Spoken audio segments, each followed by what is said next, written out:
Hi guys, today I am going to show you how to upload video in Google Drive and share link. So let's get started guys. You have to simply open your Google Chrome and here you can see the option of Google Apps.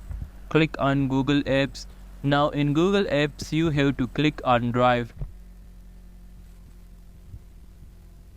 So guys, this is the video that I want to upload. So to upload that video you have to simply drag and drop.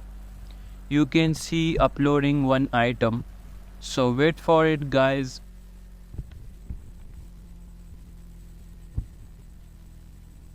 Here you can see our video has been uploaded.